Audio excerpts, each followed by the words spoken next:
Scientific வேதிக் astrology முறையில அறிவியல் சார்ந்த இந்திய வேத ஜோதிட கருத்துக்கள் எப்படி இருக்குங்கிறத பார்த்து கொண்டிருக்கிறோம். நம்மளுடைய வாழ்க்கையில நடக்கக்கூடிய சம்பவங்கள் எப்படி போன ஜென்மத்தோட பாவ புண்ணியங்களுக்கு பொருத்தமாறு நம்மளுடைய தசாபுக்திகள் அடிப்படையிலும் கோச்சாரத்தில் நடக்கக்கூடிய குரு பயிற்சி, ராகு கேது, சனி பயிற்சி அடிப்படையிலும் நடக்கிறதுங்கிறது நம்ம துல்லியமா பார்க்கிறோம். எந்த விதத்திலையும் மிகைப்படுத்தாமல் பரிகாரங்கள் என்று சொல்லப்படுகிற மூட நம்பிக்கையில் போகாமல் ஒரு கட்டத்தில் ஒரு கிரகம் இருக்கும் பொழுது எத்தகைய ஒரு தாக்கத்தை நம்ம வாழ்க்கையில கொடுக்குது, அதை எப்படி நம்ம வாழ்க்கையில எதிர்கொள்ள போறோம், எந்த ராசிக்காரர்களுக்கு எது மாதிரி ஒரு விஷயத்தை கொடுக்கும், எந்த லக்னத்துக்கு எந்த தசாபுக்திகள் எப்படி கொடுக்குறத நம்மளோட ஜோதிட கருத்துக்களை ஃபுல்லா பார்த்துட்டு இருக்கோம். அந்த அடிப்படையில இந்த வீடியோல துலாம் ராசிக்காரர்களுக்கு ஆங்கில புத்தாண்டு ஆகிய 2025 எத்தகைய ஒரு புத்தாண்டாக வரப்போகிறது, ஜனவரி மாதத்திலிருந்து டிசம்பர் மாதம் 2025 வரைக்கும் அந்த 12 மாதங்கள் எப்படி இருக்க போகிறது இந்த வீடியோல துல்லியமா பார்க்க போறோம். அதற்கு முன்னாடி ஃபர்ஸ்ட் டைம் வரவங்க மறக்காம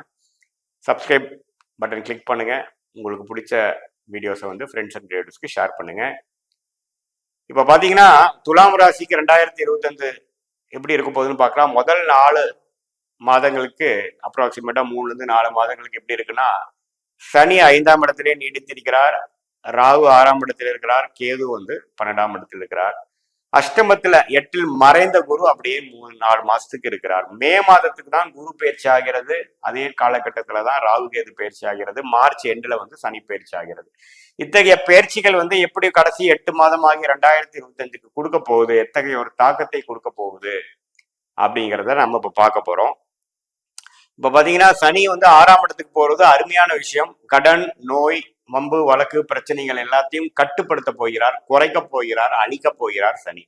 ஸோ இது மூலமாக ஒரு குழந்தைகள் விஷயத்துல கொஞ்சம் மெனக்கெடுதல், ஒரு ஃபோக்கஸ் பண்றது, சில விஷயங்கள் வந்து பூர்வீக விஷயங்கள், குழந்தைகள் விஷயத்துக்காக சில செலவுகள் செய்து கொண்டு, சில சங்கடங்கள் அனுபவித்துக் கொண்டு, சில முயற்சிகள் எடுத்துக்கொண்டு இருக்கிறவங்களுக்கு உண்மையில அவங்களுக்கு நம்ம சப்போர்ட் பண்ண வேண்டியதில்லை, அவங்களே ஆளாயிட்டாங்க, அவங்களே அவங்களோட விஷயத்துல பண்ணக்கூடிய அமைப்புகள் வந்துருச்சு, நாம வந்து மெனக்கெட வேண்டியதில்லைங்கிற ஒரு அமைப்பு கொடுக்கக்கூடிய அமைப்பு. 6ஆம் இடத்துக்கு சனி வருவது நல்லது. அதே சமயத்துல குரு அஷ்டமத்துல இருந்து 9ஆம் இடத்துக்கு வர்றது அருமையான மாற்றம். இதுவரை சில விஷயங்கள் கிணத்துல போட்ட கல்லுமாடு இருந்து நவுத்த முடியாம இருக்கக்கூடிய அமைப்பு 9ஆம் இடத்துக்கு வந்து பாகிஸ்தானத்துக்கு வந்து ராசிவே 5ஆம் பார்வையா பார்க்குது. அற்புதமான ஒரு விஷயம். ஸோ துலாம் ராசிக்காரங்களாம் வந்து ஏப்ரல் மாதம் 2025க்கு அப்புறம் குதூகலமாக போகிறீர்கள். இதுவரை 2024 25 4 மாதங்கள் போட்ட முயற்சிக்கு தக்க ஒரு பலன் கிடைக்க போகிறது. நல்ல பலாபலன்கள் கிடைக்க போகிறது. நீங்க செய்த முயற்சிக்கு வேணுங்கிற அனுபவமும் வெற்றியும் வாய்ப்பும் கிடைக்கக்கூடிய அமைப்பு ஏப்ரல் 2025க்கு மேல துலாம் ராசிக்காரர்களுக்கு கிடைக்க போகிறது.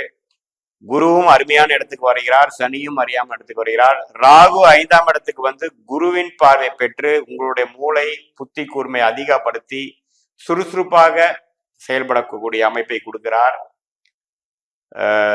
சில நல்ல வாய்ப்புகளை எதிர்பார்க்கிறவங்களுக்கு நல்ல வாய்ப்பு கிடைக்க போகிறது.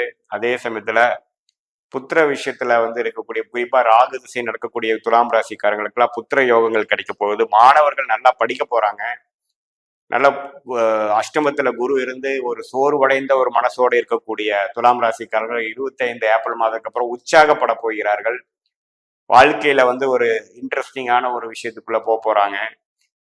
சனி 6ஆம் இடத்துல இருந்து பண விஷயத்துக்கு நல்ல ஒரு சாதகமாக, பணம் இல்லாமல் இல்லை, எப்படி இருந்தாலும் பணம் வந்துருதுங்கிற மாதிரி ஒரு அமைப்பும், கடன்கள் குறைந்து செலவுகள் குறையக்கூடிய அமைப்பு இருக்கு. ஸோ 12 ராசியிலேயே ஒரு நல்ல அற்புதமான பலன் கொடுக்கக்கூடிய ஒன் ஆஃப் த ராசி தான் துலாம் ராசி 2025 வரப்போகுது. அதுக்கு முதல் காரணம் பார்த்தீங்கன்னா அஷ்டமத்தில் இருக்கிற குரு வெளியில வரார். சனி 5ஆம் இடத்துல இருந்து பல தாக்கத்தை கொடுத்துட்டு இருந்தவர் 6ஆம் இடத்துக்கு வந்து நல்ல ஒரு மாற்றத்தை கொடுக்க போகிறார். ஒரு பொற்காலத்துக்கு வேணுங்கிற ஒரு விஷயத்தை கொடுக்கிறார். கடந்த 1.5 வருடமாக நீ உழைத்த உழைப்புக்கு நல்ல ஒரு பலன் கிடைக்கக்கூடிய அமைப்பு கண்டிப்பாக உண்டு. அதே சமயத்துல ராகு 5ஆம் இடத்துல வந்து நல்ல ஒரு தாக்கத்தையும், நல்ல ஒரு சோசியல் மீடியா, ஐடி, இது மாதிரி ஒரு கிரியேட்டிவான ஃபீல்டு இருக்கிறவங்களுக்குலாம் நல்ல ஒரு வாய்ப்பு கொடுத்து அடுத்த கட்ட வாழ்க்கை உயர்வுக்காக ஒரு வழி கொடுக்கக்கூடிய ஒரு அமைப்பு இருக்கு. இதே பார்த்தீங்கன்னா அந்த சுக்கிரன், துலாம் ராசியோட அதிபதி சுக்கிரன் பார்த்தீங்கன்னா ஒரு மாசம் 1.5 மாசத்துக்கு ஒரு தடவை மாறக்கூடிய அமைப்பு இருக்கு. அதெல்லாம் பார்த்தீங்கன்னா ஒரு ஆட்சி பலம் உச்சம் பெறக்கூடிய அமைப்புலாம் வரும்பொழுது நல்லாவே உங்களுக்கு பலனை, நான் சொல்லக்கூடிய சாதகமான பலனை அனுபவிக்கக்கூடிய அமைப்பு கண்டிப்பாக உண்டு. இது வந்து பாத்தீங்கன்னா பொதுவாக பார்க்கும் பொழுது முதல் 4 மாசம் கம்பேர் பண்றப்போ நல்ல மாற்றங்கள் வந்து மார்ச் மாசத்துல இருந்தே கொஞ்சம் உணர ஆரம்பிப்பீங்க. ஏப்ரல் மேலாம் பாத்தீங்கன்னா அதை நான் சொல்லக்கூடிய அமைப்பு கண்கூடாக பார்க்கலாம். இது வந்து ஒரு பொதுவான பலன்களை தவிர உங்களுடைய ஜாதகத்துல வந்து என்ன, ஃபார் எக்ஸாம்பிள் நீங்க துலாம் ராசியில வந்து சித்திரை நட்சத்திரத்துல பிறந்தீங்கன்னா உங்க முதல் திசை வந்து செவ்வாய் திசை, இல்ல சுவாதி நட்சத்திரத்துல பிறந்திருந்தீங்கன்னா முதல் திசை வந்து ராகு திசை, இல்ல விசாக நட்சத்திரத்துல பிறந்திருந்தீங்கன்னா முதல் திசை குரு திசை.